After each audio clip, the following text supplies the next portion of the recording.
দর্শক, আপনাদের সবাইকে মা দিবসের শুভেচ্ছা জানিয়ে আজকে টাইম পলিটিক্স শুরু করছি। আজকে আমরা যে বিষয়টি আলোচনা করব, মাত্র কিছুদিন আগে ক্যালকাটার যাদবপুর বিশ্ববিদ্যালয়ে বাংলাদেশের সংখ্যালঘুদের সমস্যা ও সমাধান এবং সম্ভাবনা এই বিষয়ে একটি আন্তর্জাতিক আলোচনা হয়েছে, সেমিনার হয়েছে। সারা বিশ্ব থেকে, বিশেষ করে বাংলাদেশ এবং প্রবাস থেকে হিন্দু সম্প্রদায়ের প্রতিনিধিরা সেখানে উপস্থিত ছিলেন। সেখানে উপস্থিত ছিলেন আমাদের নিউ ইয়র্ক থেকে মানবাধিকার কর্মী এবং অ্যাক্টিভিস্ট জনাব শীতাংশু গুহ। আমরা এই বিষয়টি আজকে আলোচনা করব, তার সাথে ওইখানে কী আলোচনা হয়েছিল, কারণ এটা নিয়ে অনেক আলোচনা এবং বিভিন্ন বিষয়ে বিভিন্নজন বিভিন্ন প্রশ্ন তুলেছেন এই সম্মেলন নিয়ে। এর সাথে আমাদের সাথে আছেন জনাব রতন তালুকদার, সাপ্তাহিক জন্মভূমি পত্রিকার সম্পাদক। জনাব শীতাংশু গুহ এবং রতন তালুকদার, আপনার দুজনকেই টাইম পলিটিক্স এই অনুষ্ঠানে শুভেচ্ছা জানাচ্ছি। Thank you. জনাব শীতাংশু গুহ, আপনি তো সবসময় আলোচনার কেন্দ্রে থাকেন, বিভিন্ন সময় আপনাকে নিয়ে অনেক আলোচনা বিতর্ক হয়, বাট আপনি সবসময় আপনার যে গন্তব্য, সেই গন্তব্যে আপনি সবসময় অনড় এবং অবিচল। যাদবপুর বিশ্ববিদ্যালয়ে যে সংখ্যালঘুদের সমস্যা ও সমাধান যে বিষয়ে আলোচনা হলো, আপনি সেখানে উপস্থিত ছিলেন। সেখানে আপনি এই বিষয়ে লিখেছেন আপনি। এইটা নিয়ে অনেক আলোচনা হয়েছে যে ক্যালকাটাতে আমাদের বাংলাদেশের সংখ্যালঘুদের সমস্যা নিয়ে সমস্যার সমাধান, এটা ক্যালকাটায় কেন? এটা তো বাংলাদেশে আলোচনা করা যেত। তো এখানে কি, first of all, why it's in Calcutta, এবং এখানে কি কি আলোচনা হলো, কি সমস্যা বাংলাদেশের সংখ্যালঘুদের, এই বিষয়ে একটু বিস্তারিত আমরা জানতে চাই আপনার কাছে। ধন্যবাদ আবু তাহের, এবং দর্শকদের ধন্যবাদ, মা দিবসের শুভেচ্ছা। হ্যাঁ, কলকাতায় এপ্রিল মাসের 1 এবং 2 এই 2 দিন যাদবপুর ইউনিভার্সিটিতে বাংলাদেশের সংখ্যালঘু সমস্যা ও সমাধান নামে একটি সেমিনার হয়েছে, এবং এটার উদ্যোক্তা ছিল ক্যাম নামে একটি সংস্থা। ক্যাম হলো campaign against atrocities on minorities in Bangladesh. সেখানে আমাকে তারা আমন্ত্রণ জানিয়েছিলেন এবং আমি গেছিলাম, এবং নিউ ইয়র্ক থেকে আরও 2 জন গেছেন, তারাও কথাবার্তা বলছেন। এবং সেখানে বাংলাদেশ থেকে আসলে বাংলাদেশের প্রায় সকল হিন্দু বা মাইনরিটি সংগঠনের নেতারা আসছিলেন। আমার একটা হিসাব মতো প্রায় 40টার মতো সংগঠন আসছিলেন, এবং প্রায় 70-80 জন লিডার আসছিলেন এর মধ্যে আর কি। সবাই এর মধ্যে সংসদ সদস্য উষাতন তালুকদার, উনি ঐক্য পরিষদেরও প্রেসিডেন্ট, উনি আসছিলেন। এবং এখানে আসলে পশ্চিমবঙ্গের বুদ্ধিজীবী, লেখক, সাংবাদিক প্রায় ইম্পর্টেন্ট, এবং এর মধ্যে ইম্পর্টেন্ট হলো যে ত্রিপুরার গভর্নর ছিলেন সেখানে, এবং ভারতের জাতীয় অধ্যাপক, আমি নামটা ভুলে গেছি, উনি ছিলেন। আপনারা এরশাদের নাম শুনছেন সাহিত্যিক হিসাবে, এরশাদের মতো সাহিত্যিক ছিলেন। মানস ঘোষ, অর্থাৎ আজকাল পত্রিকার সম্পাদক, অর্থাৎ এই ধরনের। এবং সেখানে বেসিক্যালি যেটা হয়েছে যে বাংলাদেশের সমস্যা, সিন্ধুদের বা মাইনরিটিদের সমস্যা এবং সমাধান নিয়ে কথাবার্তা বলছে লোকজন। বিশেষত সামনে ইলেকশন আছে, সেখানে কিছু একটা করা যায় কিনা। এখন কলকাতায় কেন, এটা তো যেমন এই 2 দিন আগে মানে ইসেতে হারবার্ডে একটা সেমিনার হলো বাংলাদেশ নিয়ে। তো এইটা তো হারবার্ডে হয়, বিভিন্ন টাইমে আমরা লন্ডনে, সুইডেনে, ফ্রান্সে, এই কলকাতা হলেই যেমন কেমন একটা না একটু বেকা বেকা গন্ধ লাগে, এটা তো ঠিক না। কলকাতা বাংলাদেশের ঘরের পাশে, এখানে আরো বেশি করে হওয়া উচিত, যাতে করে মেসেজটা বাংলাদেশেও যায়, কলকাতায়ও যায়। কলকাতায় করার একটা কারণই ছিল, সেটা হলো যে আপনারা জানেন যে 1971 সালে ভারতবাসী আমাদের সমর্থন সাহায্য করছে, কিন্তু কলকাতা যেটা করছে সেটা অভূতপূর্ব আর কি। তো ঠিক একইভাবে কলকাতার মানুষকে বাংলাদেশের সংখ্যালঘুদের সমস্যাটি কলকাতার মানুষদের জানানোর, অবহিত করা একটা লক্ষ্য ছিল। অবহিত মানে ক্যালকাটার লোকদেরকে, নাম্বার 1 হচ্ছে যে সমস্যাটা কি, এবং ক্যালকাটার লোকদেরকে অবহিত করার কারণ কি আপনার? আমি আগেই বলছি, ক্যালকাটা এরা তো বাঙালি, মানে এটা 2 বাংলা, একটা বাংলাদেশ, একটা পশ্চিমবঙ্গ। তো পশ্চিমবঙ্গ, আমি আগে বলছি যে পশ্চিমবঙ্গ সবসময় 71-এ আমাদের যে ইয়ে করছে, অর্থাৎ পশ্চিমবঙ্গের জনগণকে, বেসিক্যালি বুদ্ধিজীবীদেরকে বাংলাদেশের সমস্যাটি জানানো, যে বাংলাদেশ হিন্দুরা এখানে অত্যাচারিত হচ্ছে, তোমরা কথা বলো, তোমরা লেখো, তোমরা আলোচনা করো। মূলত এইটা অ্যাট দি সেম টাইম আগেই বলছি যে কোনো কিছুর লক্ষ্যই থাকে ঢাকা, কারণ আমাদের যেমন আমাদের কিন্তু ওখানে একটা সিদ্ধান্ত হয়েছে পরবর্তী সম্মেলনটি ঢাকায় হবে এবং সেখানে একটি কলকাতা ডিক্লারেশন একটা আসছে। সেখানে কলকাতা ডিক্লারেশনে এটাই আছে যে বেসিক্যালি অত্যাচারিত হচ্ছে, অত্যাচার বন্ধ হওয়া উচিত, বাংলাদেশের সংখ্যালঘুরা হ্যাঁ, অত্যাচারিত অত্যাচার হচ্ছে। বন্ধ হওয়া উচিত এবং কলকাতাবাসী সরব হওয়া উচিত এই অত্যাচারের বিরুদ্ধে। কারণ কলকাতায় ফিলিস্তিন নিয়ে অসংখ্য মিছিল হয়, মিটিং হয়, নিকারাগুয়া নিয়ে মিটিং হয়, তো বাংলাদেশের সংখ্যালঘু নিয়ে মিছিল হবে না কেন? সেখানে আরেকটা জিনিস হয়েছে, সেটা হলো যে আপনারা জানেন যে কলকাতায় যুদ্ধাপরাধীদের পক্ষে মিছিল হয়েছে, বিশাল সমাবেশ হয়েছে। বাংলাদেশের শাহবাগের বিরুদ্ধে আন্দোলনের বিরুদ্ধে বিশাল সমাবেশ হয়েছে। এইটা তো আমাদের বাংলাদেশের জন্য শুভ না। কেন যুদ্ধাপরাধীদের পক্ষে শক্তি কলকাতায় কেন ইয়ে করবে?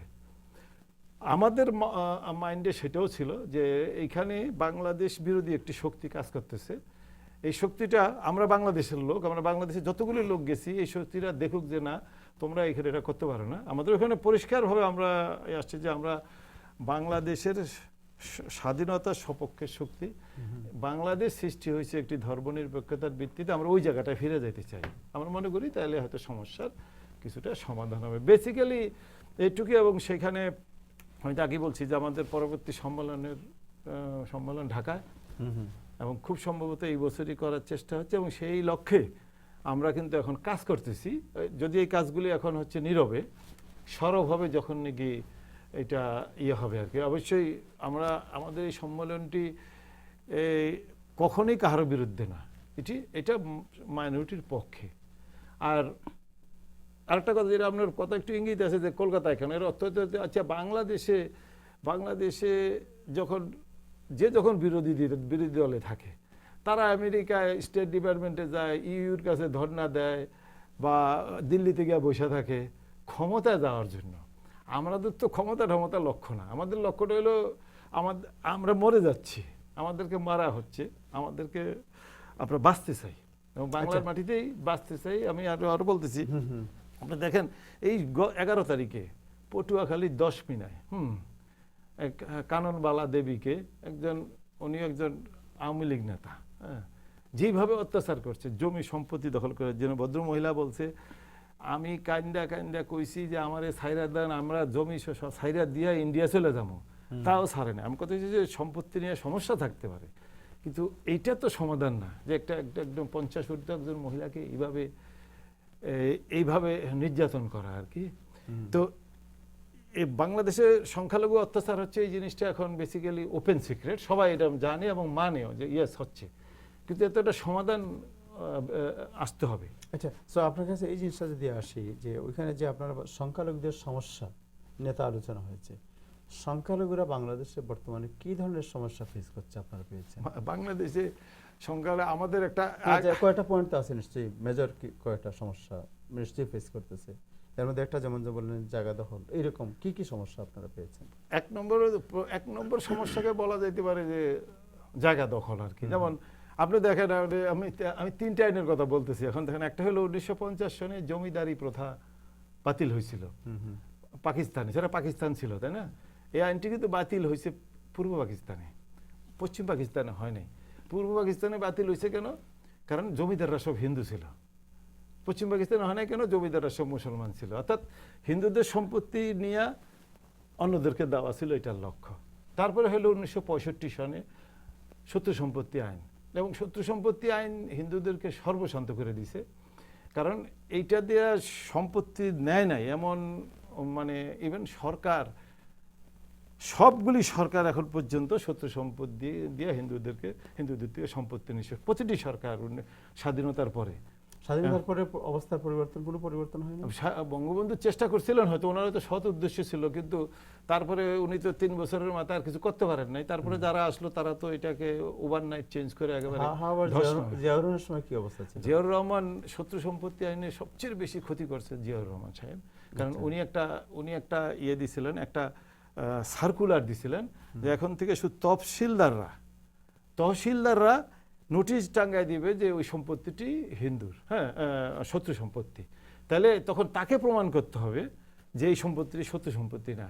বাংলাদেশ হওয়ার পরে, ভারত ভাগ হওয়ার পরে বেসিক্যালি প্রায় প্রতিটি পরিবারের কিছু লোক ভারতে, কিছু লোক পাকিস্তানে, ইস্ট পাকিস্তানে ছিল। এটা প্রতিটা হিন্দু ফ্যামিলিরই হয়েছে প্রায়। তো এখন আমার এক ভাই কলকাতায় থাকলে আমার সম্পত্তিটা সম্পত্তি তার নিয়ম হলো আমার ভাইটা সম্পত্তি হয়ে গেছে, কিন্তু দখল যখন করছে আমারটা সহ দল করে ফেলাইছে আর কি। এইটা এবং এই জিয়াউর রহমানের এই নির্দেশটি একেবারে হ্যাবক করে দিয়েছে। কারণ শত্রু সম্পত্তি হিন্দু নাম দেখলেই তহসিলদাররা নোটিশ টাঙ্গায় দিছে, তোমার সম্পত্তি শত্রু সম্পত্তি হয়ে গেছে। এবং গ্রামের একটা কৃষকের পক্ষে এবং এটার ছাড়ানোর একমাত্র রাস্তা ছিল সেক্রেটারিয়েটে গিয়ে পৌঁছা। সেক্রেটারিয়েটে ঢুকতেই পারতো না মানুষ। তো কাজেই এইভাবে সব শতে আবুল বারকাত তার বইতে যা লেখছে এটা পড়লে যে কোনো সুস্থ মানুষ অসুস্থ হয়ে যাবে। এরশাদের রাজিমের সময় একই, বাট উনি একটা টাইমে আইসা এটাকে স্থগিত করছিলেন। আনফরচুনেটলি খালেদা জিয়া আইসা আবার এটাকে ওপেন করে দিছে। শেখ হাসিনা 96 ইট ওয়াজ গুড, কোনো তেমন সমস্যা ছিল না। কিন্তু এই 2009-এর পরে এটা আবার চালু হয়েছে, কিন্তু 2011-তে আইসা শেখ হাসিনা আমলে এটাকে রদ করা হয়েছে, যদি এটা আজ পর্যন্ত বাস্তবায়িত হয় নাই। শুধুমাত্র এখন একটা আছে যে সম্পত্তি ফিরে দেওয়া হবে, আজ পর্যন্ত একটি সম্পত্তি কেউ ফিরে পায় না, শুধু একজন পেয়েছেন, তিনি হলো আমাদের মানে জাতীয় ব্যয়। উনি একটি হিন্দু সম্পত্তি শত্রু সম্পত্তি করাইয়া উনি ওইটাকে কিনছেন 70 কোটি টাকা সম্পত্তি উনি 30 লাখ টাকা দিয়ে কিনছেন। আমি মালিকের সাথে কথা বলছি, এই জন্য বলতেছি। এবং তারপরে উনি এটাকে শত্রু সম্পত্তির থেকে রিলিজ করাইছেন। তাতে তো ওই অরুণ গুহ মজুমদারের কোনো এই বিষয়টা আলোচনা করবো আপনার সাথে। একটা ফোন আসছে, আপনার এটা নিয়ে নিন। হ্যালো দর্শক, আপনার নাম পরিচয় দিয়ে প্রশ্ন করুন। হ্যালো, আসসালামু আলাইকুম। ওয়ালাইকুম আসসালাম। আমি আমিনুল ইসলাম খান বলছি কুইন্স থেকে। জি, কি নাম বললেন? আমিনুল ইসলাম খান। আমিনুল ইসলাম খান, জি খান সাহেব বলেন। আমি দাদার কাছে একটা প্রশ্ন রাখতে চাই। জি। যাদবপুর বিশ্ববিদ্যালয়ে বাংলাদেশের মাইনরিটির বিভিন্ন সমস্যা নিয়ে ওনারা সুন্দর সেমিনার করেছেন, নিঃসন্দেহে এটা ধন্যবাদের যোগ্য। কিন্তু আমার একটা প্রশ্ন হচ্ছে, স্বাধীনতার পরে এই সরকারের আমল হিন্দুদের পূজাতে কিংবা সকল ধর্মীয় অনুষ্ঠানে কি পরিমাণ পুলিশি নিরাপত্তা এবং রাষ্ট্রীয় অর্থায়নে প্রতিটি উপজেলায় পূজার ব্যবস্থা করা, এবং অতি সম্প্রতি দেবোত্তর আইনে সিলেটের বিখ্যাত একটি মালনীছড়া চা বাগান একজন সনাতনী পরিবারকে আদালতের মাধ্যমে বিশাল সম্পত্তি হস্তান্তর করা হয়েছে। এই যে ইতিবাচক দিকগুলো, এইগুলা কি আপনারা কলকাতা সম্পন্ন কেউ বাংলাদেশ থেকে 40টা এজেন্সি আসলেন, আপনি কি একবার শুনেছিলেন? এই ইতিবাচক দিকগুলা কি কেউ তুলে ধরেছে? থ্যাংক ইউ আপনার প্রশ্নের জন্য। থ্যাংক ইউ আমিনুল ইসলাম সাহেব, আপনাকে ধন্যবাদ। আপনি একটা কথা বলছেন যে সরকার এতে অনেক পূজা হয় এবং নিরাপত্তা দেওয়া হয়। এটা ঠিক যে সরকার প্রচণ্ডভাবে সদিচ্ছা দেখাচ্ছে, প্রচুর নিরাপত্তা দিতেছে আর কি, যাতে পূজাটা সঠিকভাবে হয়। আপনার প্রশ্নটির মধ্যে উত্তর আছে। আমি তো 30 বছর আগে নিরাপত্তা নিয়ে আমাকে পূজা করতে হয় নাই। আপনি যদি ঈদ করতে পারেন নিরাপত্তা ছাড়া, আমিও পূজাটি করতে চাই নিরাপত্তা ছাড়া। আমার পূজা আমি করব, এখানে পুলিশ দিয়ে আমাকে পাহারা দিতে হয় যাতে অন্যরা এসে ডিস্টার্ব না করে। আর ওই সিলেটের যে ভদ্রলোক রাগিব আলীর যে প্রশ্ন উনি তুললেন, এই ভদ্রলোক মানে হিন্দুর সম্পত্তি কায়রা নিয়ে কি দাতা মহসিন হয়ে গেছিলেন। হ্যাঁ, এখন আইন সেই সম্পত্তি তাকে ফিরিয়ে দিচ্ছে। এখানে তো অন্য কারো কোনো ভূমিকা নাই। যে ভদ্রলোকের সম্পত্তি দিছে তা আইন তাকে সব সম্পত্তি ফেরত দিছে। It is a very good case বাংলাদেশে আর কি। আমি বললাম যে আমি আবারও বলতেছি, আমি নিজেকেও আওয়ামী লীগ বলতে স্বাচ্ছন্দ্য বোধ করি।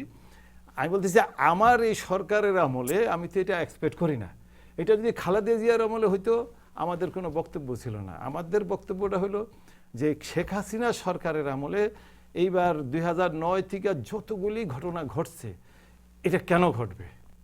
আমাদের ওই জায়গাটা, আমাদের দুঃখটা তো ওই জায়গা। আমরা তো এই সরকারটিকে আমাদের সরকার বলি, এবং আমাদের সরকারের হাতে আমরা যেইভাবে অত্যাচারিত হচ্ছি, এটা তো হওয়া উচিত না। আমি তো বললাম যে কাননবালা দেবীর ঘটনা পটুয়াখালীর 10 মিনিট, এটা কি আপনারা ফাইন্ড আউট করছেন কারা?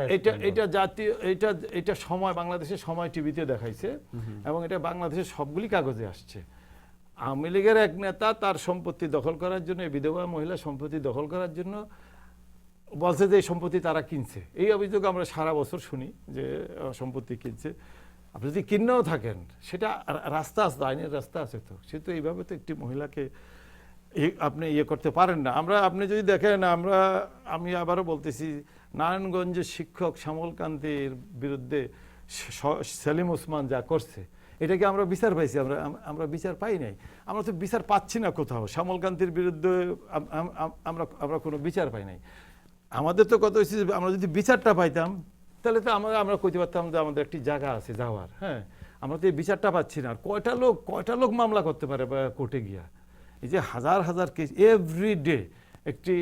এভরিডে বাংলাদেশের কাগজ খুললে, বাংলাদেশের মিডিয়া বেসিক্যালি এই যে মানে খুব ভালো ভূমিকা পালন করতেছে, এইগুলি তুলে ধরতেছে। আমরা তো সাথে আবার আসি, দাদারা একটু জিজ্ঞেস করি। আমি একটা খালি বলে দিই, আমরাও চাচ্ছি যে সরকার এটাকে আমলে আনুক। আমলে আনলে এই কেসটাকে, প্রত্যেকটা কেসে সরকার কথা বলুক। হ্যাঁ, যেমন আবার একটা কথা বলি যে আমার নেত্রী শেখ হাসিনা ভাস্কর্য নিয়ে অনেক কথা বললেন, তাই না? কিন্তু ব্রাহ্মণবাড়িয়ার নাসিরনগরের ঘটনা নিয়ে আমার নীতিতে একটি কথা বলেন না। আমি তো নিজে রিকোয়েস্ট করছি এর মাধ্যমে যে নেত্রী কিছু বলেন। হ্যাঁ, তো উনি তো বলেন নাই, তাই না? ওই সাইদুল হক তো মালাউন বলছে আমাকে। হ্যাঁ, তো এটা তো আমি আওয়ামী লীগের কাছে আশা করি না যে সাইদুল হক বা একজন এমপি আমাকে মালাউন বলুক, তাই না? আচ্ছা, আমি আসতেছি। আচ্ছা, একটা ফোন আসছে, এটা নিয়ে নিই আগে। হ্যালো দর্শক, আপনার নাম পরিচয় দিয়ে প্রশ্ন করুন প্লিজ। হ্যালো হ্যালো হ্যালো দর্শক, আপনি কি শুনতে পাচ্ছেন? হ্যালো হ্যালো, আসসালামু আলাইকুম। আমি ব্রঞ্জ থেকে কাজী বলছি। একটু জুড়ে বলেন। হ্যাঁ, আমার প্রশ্ন আজকের অতিথিদের কাছে, ওনারা যে যে আলোচনা করতেছেন, এই আলোচনার করার অবশ্যই সঠিক। আমি মনে করি বাংলাদেশে যেমন মহিলাদের জন্য একটা কোটা আছে, এইরকম হিন্দু বা অন্যান্য ধর্মাবলম্বীদের জন্য কোনো কোটা করা যায় কিনা পার্লামেন্টে, এইরকম আমার মনে হয় সরকারের কাছে দাবি জানানো উচিত। এবং আমার আরেকটা প্রশ্ন, বাংলাদেশে 1978 জিয়াউর রহমান যে বঙ্গবন্ধু হত্যার বিরুদ্ধে যে বিচার করা যাবে না একটা ইন্ডিমিনিটি আইন করেছিলেন, ওই সংসদে যারা এই আইন পাশ করেছিল তাদেরকে মানবতা বিরোধী হিসাবে আইনের আওতায় আনা যায় কিনা, এবং আনিয়ে সুপ্রিম কোর্টের কাছে যদি বিচার প্রার্থনা করে সে যদি নিরপরাধ হয়, তবে তাকে ক্ষমা করা বা ভবিষ্যতে ইলেকশনে দাঁড়ানোর কোনো সুযোগ থাকবে, এইরকম কোনো আইন করা যায় কিনা? আপনারা এইরকম কোনো আপনাদের পত্রিকার মাধ্যমে, টিভির মাধ্যমে প্রচার করবেন কিনা, ওইটা আমি জানতে চাই। Thank you so much. Thank you. আমি আবার একটু ওনার দিই। আপনাকে অসংখ্য ধন্যবাদ। আমরা আপনার মতো মানুষ বাংলাদেশে যাতে বেশি থাকে, তাহলে তো এই সমস্যা হয় না। আপনি একটা সুন্দর কথা বলছেন যে হিন্দুদের জন্য স্পেশাল বা মাইনরিটির জন্য স্পেশাল কিছু সংসদ সদস্য পদ সৃষ্টি করা যায় কিনা। দেখেন, আমরা কিন্তু 1948 সালে আমরাই এই রাজি হয়েছিলাম যে ঠিক আছে, সেপারেট ইলেকটোরেটের দরকার নাই, আমরা সব একসাথে আছি, আমরা একসাথে চলবো। হ্যাঁ, এখন আবার এটা ঠিক যে আপনার মতো এইবার সবাই, অনেকে হিন্দুরা দাবি করতেছে, আমার কাছে যেটা মেসেজ আছে, গভর্নমেন্টও চিন্তা করতেছে যে একটি সিরিয়াসলি মানে সংখ্যালঘুর কথা বলার জন্য একটা সেল থাকা উচিত, যেটা আমরা বলতেছি একটি মাইনরিটি মন্ত্রণালয় থাকুক এবং একজন মন্ত্রী থাকুক। আমরা এই কথা বলতেছি না মন্ত্রী হিন্দু হোক। যেমন ভারতে সংখ্যালঘু মন্ত্রণালয় আছে, এবং সেখানে আমি গত কয়েক বছরে দেখলাম 5 জন মন্ত্রী, 5 জনই দেখলাম মুসলমান ছিল। হ্যাঁ, তো সংখ্যালঘু একটি মন্ত্রণালয় হোক, সংখ্যালঘু একটি সেল হোক, এবং যেখানে মানে মাইনরিটির কথাটা বলা যাবে।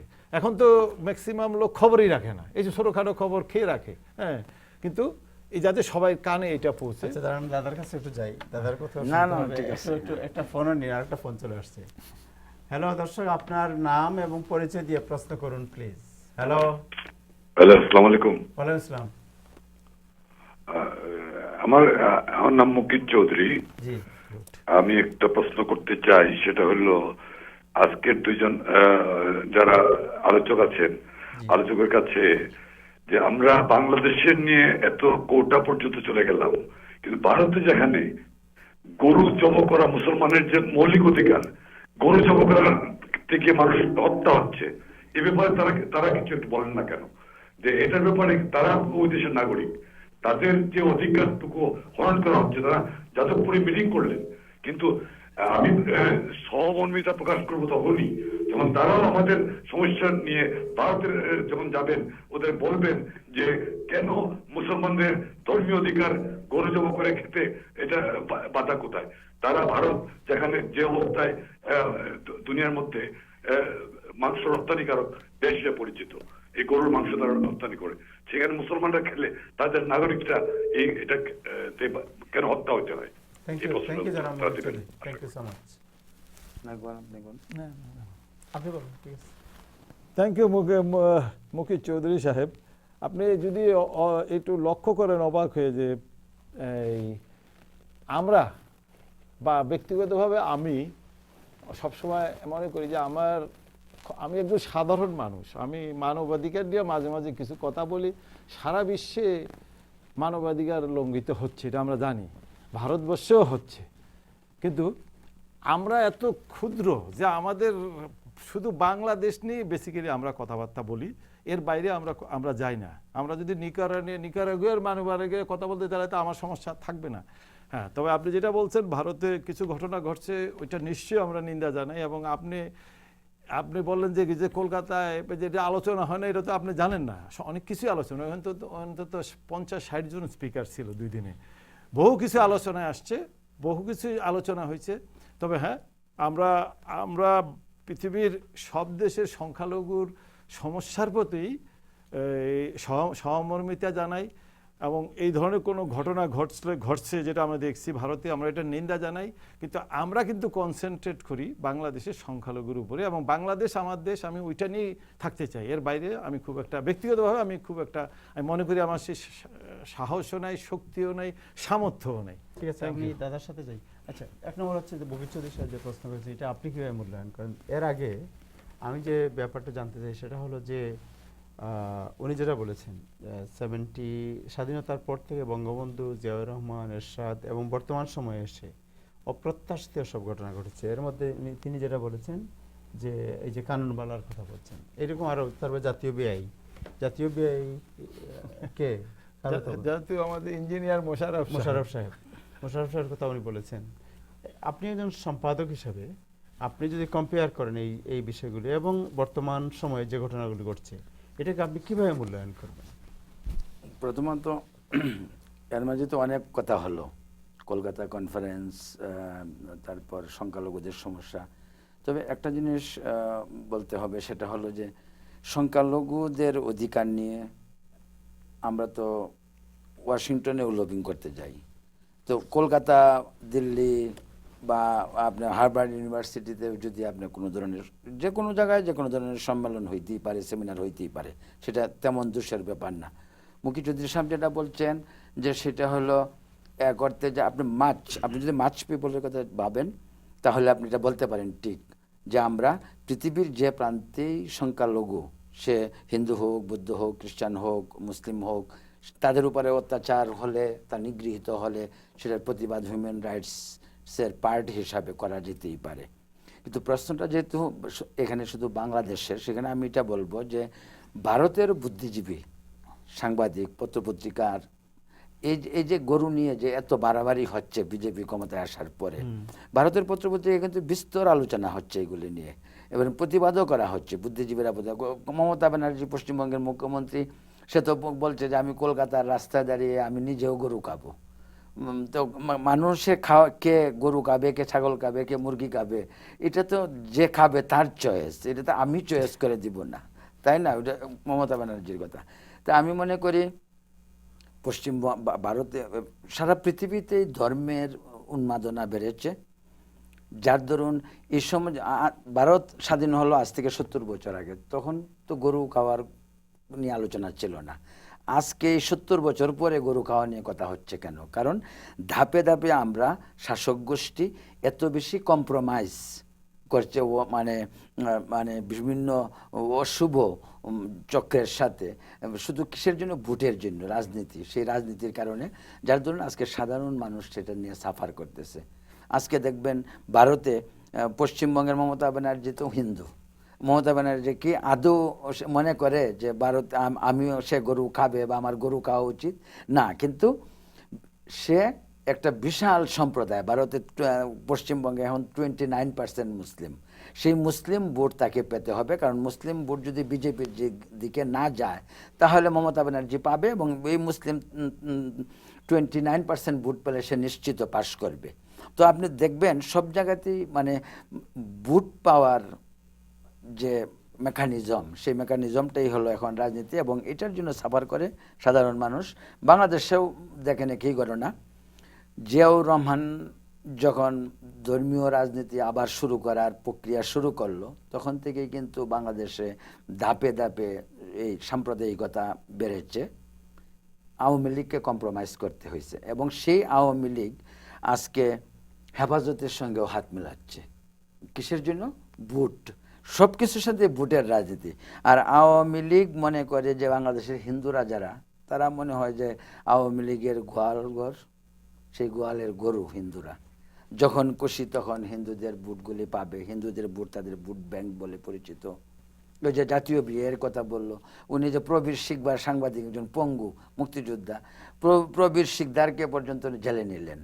যে কি কারণে? যে প্রবীর শিকদার এই কাহিনীটা আমি বললো। জানতে চাচ্ছি যে আওয়ামী লীগের সময়ে একজন, আপনি যদিও একজন সম্পাদক, বাট আপনি একজন সংখ্যালঘু হিন্দু সম্প্রদায়ের লোক, আপনি how you feel compare to আপনার Ziaur Rahman regime, Ershad regime and Awami League শাসন? আমি সেই কথাটাই বলতে চাই যে আমি সেটাই বলবো যে এখন পর্যন্ত আওয়ামী লীগের যে চেহারা আমরা ফাইনালি এসে আপনি এখন আওয়ামী লীগের যে চেহারাটাকে আপনি ফাইনাল চেহারা বলতে পারেন।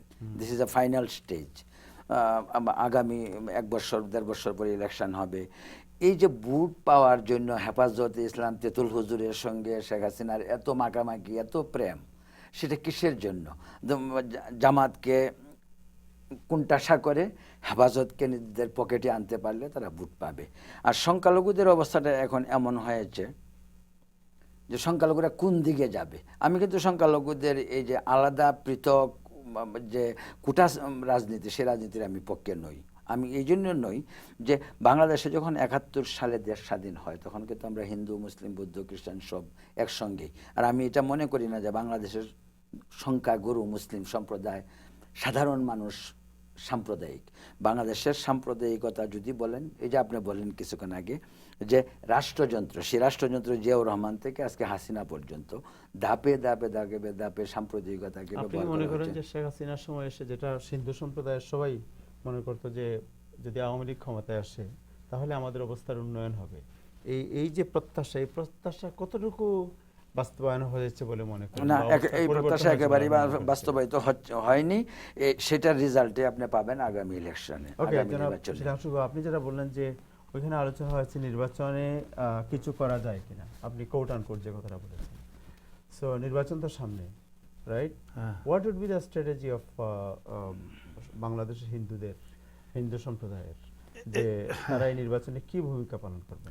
না, সেখানে বাংলাদেশ থেকে যারা আসছিল আসলে বেসিক্যালি আমরা তো গেছিলাম তাদের কথা শুনতে যে আসলে তারা কি চাচ্ছে, এবং তারা যেটা দেখলাম সবাই চাচ্ছে যে এবার সামনের নির্বাচনে একটা ভূমিকা থাকুক। হেফাজত যদি মানে 1%, 1.5% বা 2% ভোট নিয়ে এতটা আগাইতে পারতেছে, তাহলে আমরা 8% ভোট নিয়ে আমরা কেন এগোতে পারবো না? এই একটা কনসেনসাস আসছে। সো এটা কিভাবে হাও আপনারা আগামেন কিভাবে? হেফাজত বার্গেন করতেছে, হিন্দু সম্প্রদায়ের পক্ষে থেকে কোনো বার্গেনের কোনো কিছু না, সেখানে হেফাজত বার্গেন করতেছে। বিষয়টা এরকম যে যখন দেখা গেল যে হেফাজত আওয়ামী লীগকে ভোট দেবে না, এনটি আওয়ামী লীগ, তখন তাদেরকে আহ্বান করা হয়েছে বঙ্গভবনে। তখন তাদের প্রতি অর্থাৎ তাদেরকে লাইনে আনার জন্য যা করার দরকার তাই করছে আর কি। তাই আমাদের যদি 8% বলে যে না আমরা ভোট দেবো না আওয়ামী লীগকে, তাইলে হয়তো কিছু হইতে পারে, তাই না? বিষয়টা হলো যে পলিটিক্স ইলেকশন যখন আসতেছে, আপনি আমার 8% ভোটকে আপনাকে জমা খরচ দিতে হবে। হ্যাঁ, তো জমা খরচ দিবে কখন? যখন নাকি এই হিন্দুরা বা মাইনরিটিরা কিছুটা সংগঠিত হবে। কলকাতা কনফারেন্সের এটাও আর একটা অভিযোগ ছিল যে আমরা বহু সংগঠন আছি, ফাইন, কিন্তু আমরা ইলেকশন টাইমে একটা জায়গায় আসতে পারি কিনা, যে যে আমরা ঠিক আছে আমরা সবাই থাকলাম কিন্তু আমরা এই কয়টা ক্যান্ডিডেট। আচ্ছা, এখানে একটা কথা, তো ইলেকশন টাইমে আমরা এক জায়গায় আসতে পারি কিনা সেটার জন্য কনফারেন্স তো কলকাতা যাওয়ার দরকার নাই। সেই কনফারেন্স তো বরং মোর এফেক্টিভ বাংলাদেশে সেই জন্যই তো ঢাকায় বলা হইলে হইতো। তবে আমি একটা জিনিস বুঝি, সেটা হলো কি, আমার যেটা ধারণা তাহের সাহেব, সেটা হলো যে পশ্চিমবঙ্গের বাঙালি বুদ্ধিজীবী, সাংবাদিক, রাজনীতিবিদ, তাদের কিন্তু একটা ধারণা যে বাংলাদেশের হিন্দুরা খুব ভালো আছে, এবং তারা বিভিন্ন সময় বাংলাদেশ থেকে ঘুরে আসে, সবসময় তারা বলে যা বাংলাদেশের আতিথেয়তায় আমরা অভিভূত, বাংলাদেশের হিন্দুরা খুব ভালো আছে। এইটার প্রেক্ষিতে হিন্দু বৌদ্ধ খ্রিস্টান ঐক্য পরিষদের একটা চিন্তা হলো যে এটা যে পশ্চিমবঙ্গের মানুষকে আমরা ইনভলভ করাবো আমাদের, কারণ পশ্চিমবঙ্গের মানুষ প্রকৃত ঘটনা জানে না। কিন্তু আমার ধারণা এটা একটা রং আইডিয়া। কারণ হলো কি, আপনাকে একটা এক্সাম্পল বলি, সেটা হলো এখন তো বিজেপি সরকার কেন্দ্রে, বিজেপির রূপা গাঙ্গুলি, বিজেপির সাংসদ, হ্যাঁ, পশ্চিমবঙ্গ থেকে রূপা গাঙ্গুলি কদিন আগে বাংলাদেশ থেকে ঘুরে এলো। ঘুরে এসেই সে কলকাতায় এসে বললো যে বাংলাদেশের হিন্দুরা খুব ভালো আছে, সে কিন্তু বিজেপির লোক। তো তারপর এর কদিন আগে এসে বিজেপির প্রদেশ কংগ্রেস সভাপতি আপনার আগে সাবেক রাহুল সিনহা, তিনি বাংলাদেশে চট্টগ্রামে গেলেন, মিরাসরায় গেলেন, সেখানে রথযাত্রা উদ্বোধন করলেন, সেও এসে বললো।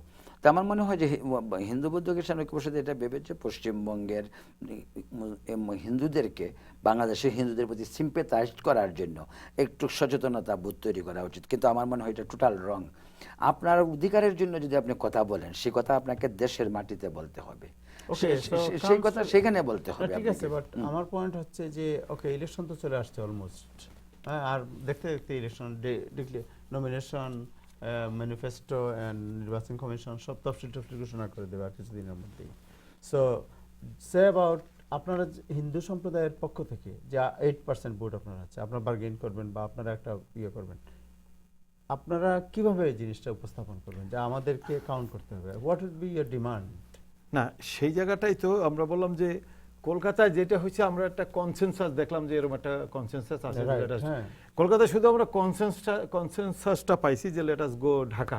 আমি বলছি আমরা ঢাকায় অলরেডি কাজ স্টার্ট হয়েছে, যে আমরা আগে বলছি এটা কোনো সরকার বিরোধী কিছু না, আমরা সরকারকে সাথে নিয়েই করতে চাই যে, এবং তখন এই জায়গায় এটা হয়তো একটা রূপ নেবে আর কি। এখনো এটা রূপ নেয় নাই, এখন ইলেকশন। সরকারকে আপনার সাথে নেবেন কিভাবে? যে সরকার আপনার গত 10 বছর আপনার জন্য কিছুই করে নাই, বরং আপনাকে নিগৃহীত, নিপীড়িত, আপনার সম্পত্তি দখল করেছে, যে তাদের কাছ থেকে আপনি আশা করেন কিভাবে? সেখানেও একটা ইয়ে হলো রতন তালুকদার এই জায়গাটা এখন একটা লাইন শেষ করে দিচ্ছি। কারণটা হলো যে আমাদের তো বা হিন্দুদের তো আর যাওয়ার অন্য কোনো জায়গা নাই, কারণ বাকিরা তো সব পাকিস্তানপন্থী। না, কিন্তু পাকিস্তানপন্থী হোক, কিন্তু বিএনপি, আওয়ামী লীগ যে পরিমাণ হিন্দুদের সম্পত্তি দখল করছে, বা আওয়ামী লীগের আমলে যত হিন্দুকরণ আপনার সেই মানে যশোহরের চাপাতলা থেকে মানে কুমিল্লা, নাসিরনগর, ব্রাহ্মণবাড়িয়া, নাসিরনগর পর্যন্ত বিএনপির আমলে এইরকম ভয়াবহ সাম্প্রদায়িক দাঙ্গা হয় নাই। আর দ্বিতীয় কথা হলো, বাংলাদেশের হিন্দুদের একটা চয়েস থাকবে, কেন সবাইকে কেন আওয়ামী লীগ করতে হবে? বিএনপি কি বলছে যে আমার বিএনপি করা যাবে না? আর বিএনপি কি এটা বলছে নাকি যে হিন্দু সব চলে যেতে পারে বাংলাদেশ থেকে? সমস্যাটা কোথায়? সমস্যাটা আপনাকে বুঝতে হবে যে, বা এখন যদি ইলেকশন হয়, যদি হিন্দুদেরকে মোটিভেট করা না যায়, সামনে যে কোনো ইলেকশনে হিন্দুরা ভোট দিতে যাবে না। হ্যাঁ, দ্যাট মিনস অর্থাৎ ভোট না দিতে গেলে লসটা কার? আওয়ামী লীগের, তাই না?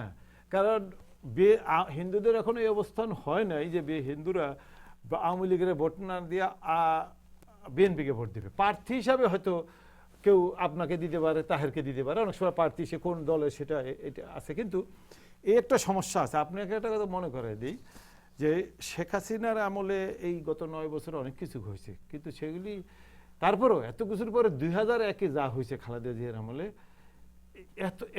তারপরেও এইটা ম্লান হয়ে যায় নাই। 1 নম্বর। 2 নম্বর হলো যে বাংলাদেশের সংখ্যালঘু না, এটা এখনো তো মনে ঠিক করে- না। খালেদা জিয়া যেটা বল ইলেকশন 2001 2001 ইলেকশনের পরে যেটা বলছেন বিক্ষিপ্তভাবে বিভিন্ন জায়গাতে, বিক্ষিপ্তভাবে- না না আমি বলতেছি যে হিন্দু প্রধান এলাকাগুলিতে রাইট আফটার ইলেকশন ঘটনা ঘটেছে, কিন্তু কন্টিনিউ আজকে পুরোহিত হত্যা, কালকে ডাকেশ্বরী মন্দিরে সোনা চুরি, পরশু দিনে একজনকে মেরে ফেলা, এই ধরনের ঘটনা কিন্তু কন্টিনিউ 10 বছর হয় না। না, এটা তো আমি বিএনপি তো বলতেছি- খালেদা জিয়া তো শোনেন, 15 বাংলাদেশে 10 আপনি বছর যদি ছিল। লক্ষ্য করেন, অর্থাৎ 80 দশকে একটা প্রশ্ন আছে, আমি নিয়ে নেই, দাঁড়ান, একটা প্রশ্ন আছে আপনাদের। দর্শক, আপনার নাম এবং পরিচয় দিয়ে প্রশ্ন করুন প্লিজ। হ্যালো। হ্যালো। জি হ্যালো। হ্যালো। হ্যালো, জি বলেন। আমি বলতেছি, আমি ওই রতন তালুকদার এবং প্রভু সাহেব দুজনের সাথে কথা বলতে চাচ্ছি, এবং দুজনের একটু জুড়ে বলেন ভাই, একটু জুড়ে বলেন। ভাই আমার প্রশ্নটা, আমি রতন তালুকদারের একটা কথার পরিপ্রেক্ষিতে আমি বলতেছি। আমার নাম হামিদ, আমি জ্যাকসনহাট থেকে বলতেছি। আমি রতন তালুকদার সাহেব বললেন যে হিন্দুদের আওয়ামী লীগ সরকারের সময় বেশি নির্যাতিত হয়েছে বা বিএনপি সরকারের সময় হয় নাই। আমার মনে হয় তথ্যটা আসলে সঠিক না। আমার এই তথ্যটা সঠিক না। আপনি একটু খোঁজ নিয়ে আপনি দেখবেন, তুলনামূলকভাবে তথ্যটা সঠিক না, অনেক ব্যবধান আছে।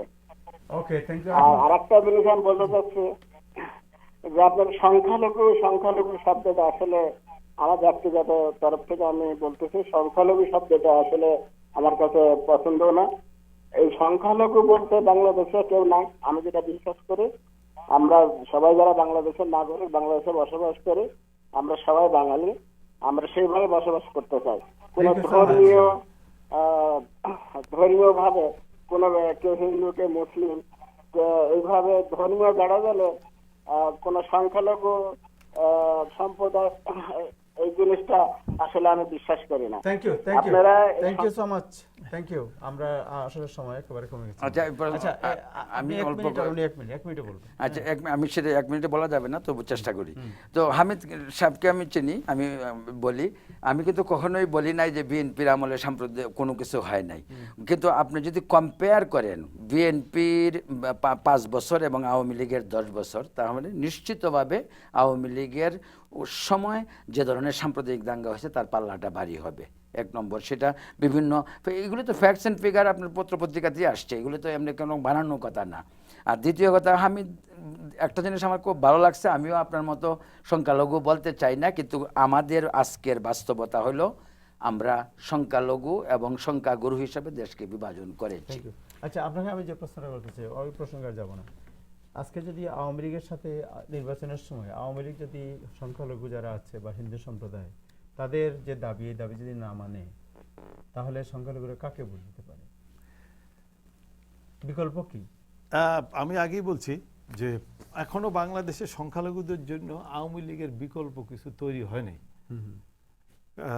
যার জন্য সবাই মনে করে যাই হোক আলটিমেটলি আওয়ামী লীগের সাথেই যাইতে হবে। আমি যদি যাবই তাহলে আমাকে আমার অধিকার দিতে হবে, অর্থাৎ আমাকে পলিটিক্স গিভ অ্যান্ড টেক। সেই জায়গাটাই আমার যেটা মনে হয়েছে যে হিন্দুরা ওই জায়গাটাই যাইতে চাচ্ছে। বার্গেন করো, বার্গেন না গেলে ইয়ে করে দেবো, আমরা ভোট দিতে যাব না। ভোট দিতে না গেলে ফ্রি অ্যান্ড ফেয়ার ইলেকশন এলে হিন্দুরা আওয়ামী লীগে ভোট না দিলে আওয়ামী লীগের জয়ের কোনো সম্ভাবনা নেই। এবারে কোনো যুক্তি তর্ক নাই। তো এখন বিএনপিকে হিন্দুরা ভোট দেবে না যতক্ষণ ধরে খালেদা জিয়া 2001-এর ঘটনার জন্য মাপ না চাইবে। কাজে এটা আমি দেখছি সেন্টিমেন্ট, এটা কোনো অন্য কিছু নাই। 2001-এ যা ঘটছে এটার কোনো এক রাত্রে এক জায়গায় 200 মহিলা হয়েছে, রেপ হয়েছে। এবং এটা আমি পূর্ণিমার কথা, রীতার কথা, আমি এদের কথা বলতে চাচ্ছি না। আমি যে বললাম যে ওই টাইমে যা ঘটছে সেটা কোনো এতটা ন্যাক্কারজনক। এখানে একটা কথা বলি, যদি এক রাত্রে যদি 200 লোক হয়ে থাকে, মানে রেপ খালেদা জিয়ার আমলে, তো এই গত 10 বছরে পাহাড়ে বোধহয় কয়েক হাজার রেপ হয়েছে। তো সেটা অন্য, এটা আপনি স্বীকার করবেন। তো সেই কথা বলবেন। তবে হিন্দুদের ভোটের কথাটা একটু বলি। বিএনপিকে ভোট দিতে হয়তো 2-3%, 5%।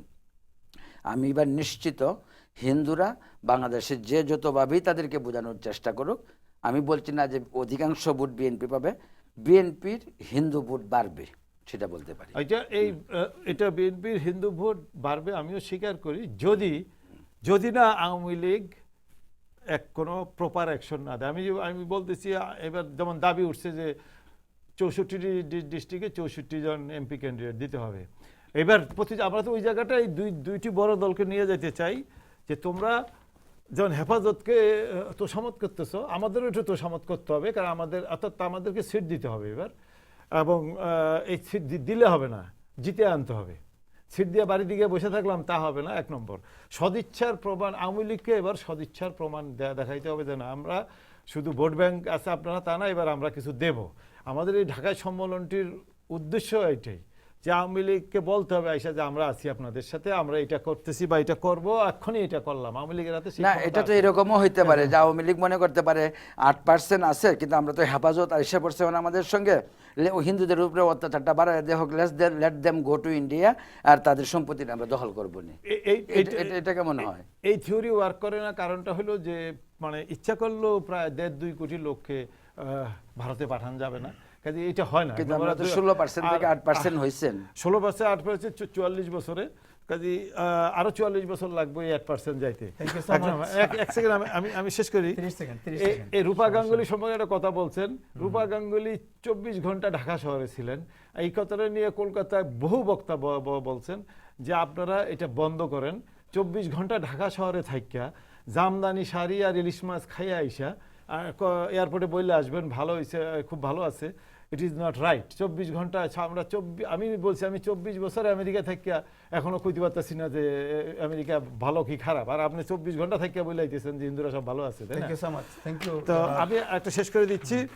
বেসিক্যালি আপনি দেখছেন 2017-তে একটা আইন হয়েছে স্থাবর সম্পত্তি অধিগ্রহণ নাই, যার ফলে মন্দির মসজিদের সম্পত্তি ইচ্ছা করলে সরকার গ্রহণ করতে পারবে। এই কয়েকদিন আগে এর সফল প্রয়োগ হয়েছে কাফরুলে দুর্গা মন্দির দখল করছে, হিন্দু সম্পত্তি দখল করে। এই জায়গাটা বন্ধ হওয়া উচিত, এই জায়গাটা এটা বন্ধ হওয়া উচিত। আমিও সংখ্যালঘু বলতে চাই না, বাংলাদেশ আমার দেশ। কিন্তু দুর্গা মন্দির তো দখল করছে আওয়ামী লীগ, বিএনপি করে। আমি তো বলতেছি না যে আওয়ামী লীগ করে, আওয়ামী লীগ এখন যত কিছু ঘটতেছে আওয়ামী লীগের নেতাদের প্রত্যক্ষ বা পরোক্ষ সমর্থন ছাড়া এটা হচ্ছে না। আমরা এই জায়গাটা বন্ধ ব্যক্তিগতভাবে শেখ হাসিনা হয়তো অনেক কিছুই চান না, কিন্তু রাষ্ট্র তো এইভাবে চলে না।